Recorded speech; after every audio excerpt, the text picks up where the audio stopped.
Balijuri. Hello guys, welcome back to my new blog. তো তোমরা তো জানো আমরা কালকে লোবা গিয়েছিলাম, তাই ভিড়ে ফেসে গিয়েছিলাম, তাই কোথাও যেতে পারিনি। তাই আজকে সন্ধ্যেবেলায় আমরা এখন রেডি হয়ে গেছি, আমরা এখন চললাম বালিজুড়ি।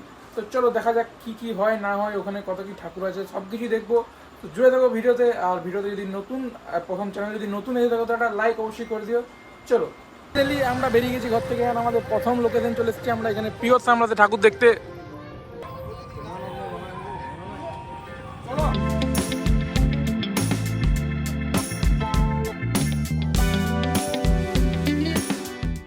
আমরা এখন বালিজুড়ি।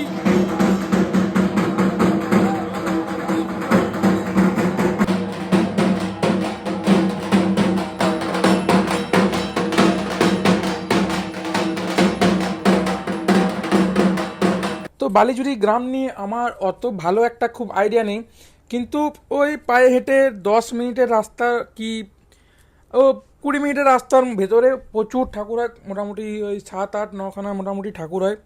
তো ওইগুলোই সবাই দেখতে যায়। আমাদের লোকালের মধ্যে কালী পুজো মানেই ওই বালিজুড়িটাই প্রথমে মাথায় আসে। তো আমার অত আইডিয়া নেই, তাই মাঝে আমি কিছু বলছি না, তোমরা জাস্ট ভিডিওটা দেখো এবং ঠাকুরগুলো তোমরা দেখো।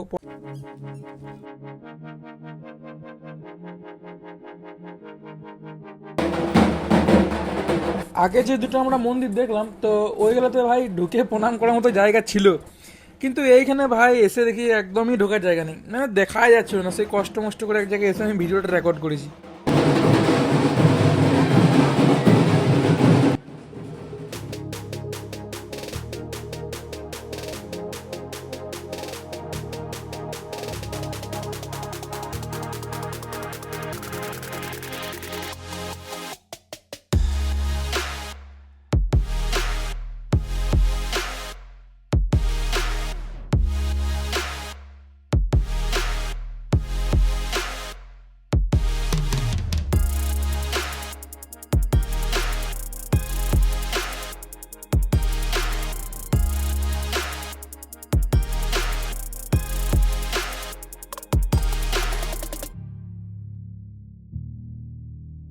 একটা ছোট মেলাও বসিছে, হেন্দলাও বসিছে ভাই।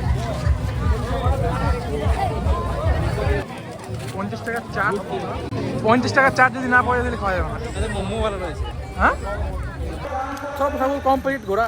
এখানে আর একটা ঠাকুর আছে, কিন্তু এবারে তোমরা লক্ষ্য করে পোকা বহুত বেশি ভাই। এখানে যদি ঘুরছি তো এত এত পোকা, আমার সে কিছু বলার না, প্রচুর পোকা প্রচুর। এই হচ্ছে আমাদের লাস্ট ঠাকুর। তোমরা মেবি এটাকে প্রথমেই দেখবে, কারণ আমরা বালিজুড়ি গ্রামের পেছন দিকে হয়ে ঢুকেছিলাম, ওই দিক থেকে আমাদের কাছে হতো রাস্তাটা, তাই ওই দিক দিয়ে ঢুকেছিলাম। এটা মেবি তোমরা ফার্স্টেই দেখবে। কতগুলো দেখলে এই কতগুলোই ঠাকুর এখানে ছিল। ঠাকুর থেকে আমাদের কমপ্লিট দেখা যায় এবারে কোথায় যাওয়া যায়, কোথাও যদি যাওয়া যায়, কোথাও খাওয়া দাওয়া কিছু করা যায়।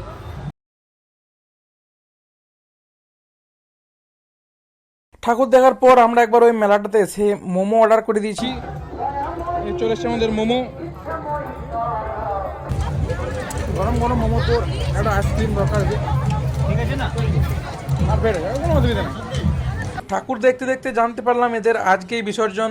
তা এখানকার ভাই মানে আবহাওয়াটা এত সুন্দর হয়ে গেছে বিসর্জনের জন্য, আর এত পরিমাণে ভিড় জড়ো হয়ে গেছে, মানে জাস্ট কিছু বলার নেই।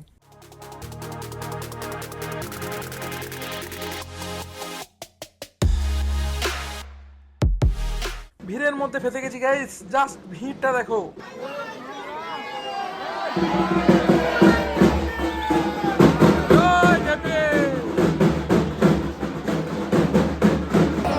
এইগুলো বার করা হচ্ছে বিসর্জন হবে। তো ভাই বিসর্জনের জন্য প্রচুর পরিমাণে ভিড় ভাই বাড়ছিল, তাই আমরা বেশি দেরি না করে ওখান থেকে বেরিয়ে গেছি জলদি জলদি। আর দেখি কি খাওয়া যায় রাতের বেলায়।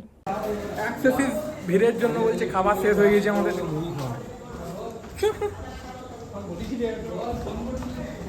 এক্সেসিভ ভিড়ের জন্য খাবার শেষ, অন্য হোটেল দেখতে হবে আর কি।